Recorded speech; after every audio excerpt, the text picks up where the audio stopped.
Welcome back to Two Secret Garden. Thank you for subscribing. Today we are going to take a good solid look at the entire garden. We're looking at portulaca that I did not sow into this garden bed. I did sow the seeds of carrots.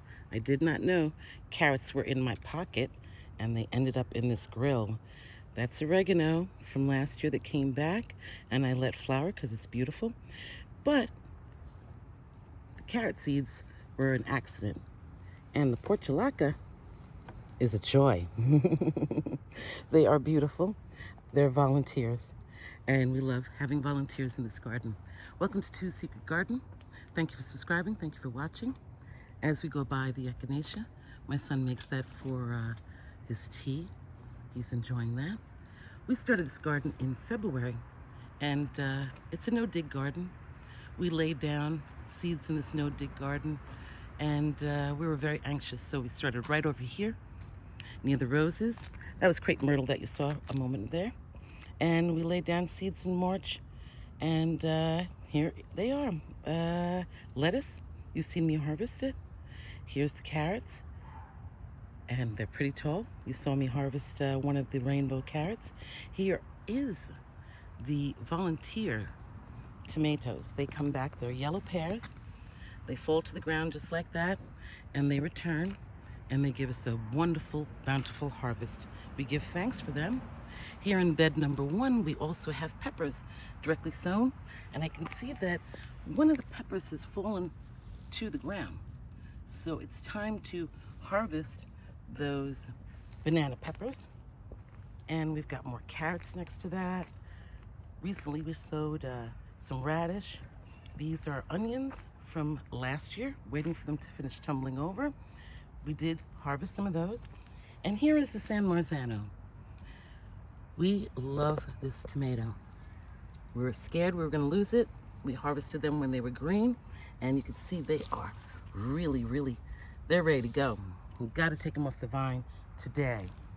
And next to the San Marzano, we've got 3 cages of that. We've got chickpeas. Never grew that before, and I hope and pray we get something for these chickpeas. My son is a vegan, so I'm looking forward to chickpeas. Down here at bed number 2, we used to have corn. The corn was delicious, peaches and cream. We harvested that and the beets and the radishes in this bed. And we replaced it, with onions, carrots. I think that's Yellowstone, Guardsman, onions. And in here is the yellow pear tomatoes. They hardly ever make it to the kitchen. They're so delicious. So we're enjoying them. And I did sow big boy tomatoes. So the 2 of them are mixed in together. Big boy and yellow pear. And the little one in this cage, not sure what that's going to be. We'll have to wait and see. Bad Bunny keeps eating it down. All right, that's bed number 2 as we round our way to Mediterranean Mountain. You can see from here that it's filled with cucumbers. That's right. We've got to come in here and harvest another cucumber. You saw me do that just recently. There's a big one. And we've got black-eyed peas growing. Now these are runners, I think, and then some of them are short. Not really short, never grew these before. First time. Help me out. Am I supposed to pick this right now? Not sure. Growing black-eyed peas because I like black-eyed peas, but it's my first time with it, so help me out, please. All right, give me a comment. And we're looking at more and more cucumber there. And that's the backside of Mediterranean Mountain, where the asparagus lives. King Asparagus lives here in the garden, 25 years. The cucumbers are trying to hold on to it, but we'll see who the winner is. King Asparagus, I bet. And here we did plant our Montegusto yellow pole beans. Some of them are still hanging on in there, even though we planted kabocha pumpkin. We laid down 3 seeds, got 2 kabocha vines, and it took over the Montegusto. pole bean. And we've got 2 kabocha pumpkin. A little one right there, and another little one right there, next to the Monte Gusto. Yeah, and you can see the kabocha is going down. Its time has ended, but it looks like the Monte Gusto is still going strong. All right, so we'll see what happens there as we round around, spin the camera round and round to the calabaza.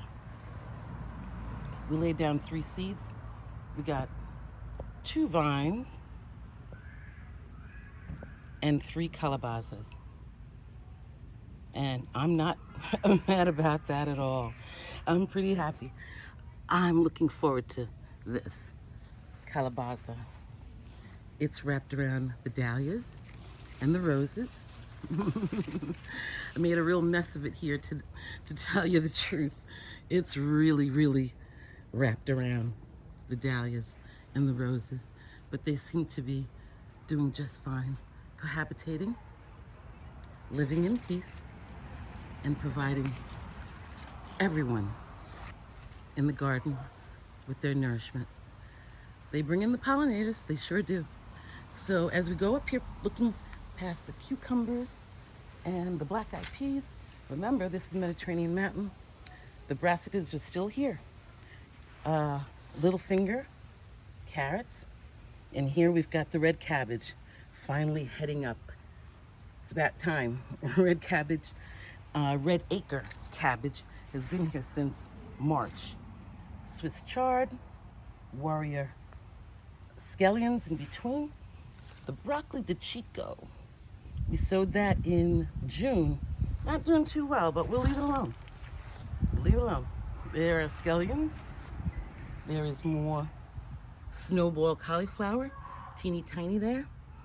More red acre. More scallions. There is Swiss chard, the red Swiss chard we sowed in March. Some scallions, some new Swiss chard coming up there in the back.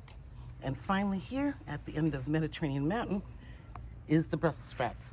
And we sowed that in, ain't got my glasses, sorry. It's March something. And the Brussels sprouts are doing pretty good. We end it, round it around with nasturtium.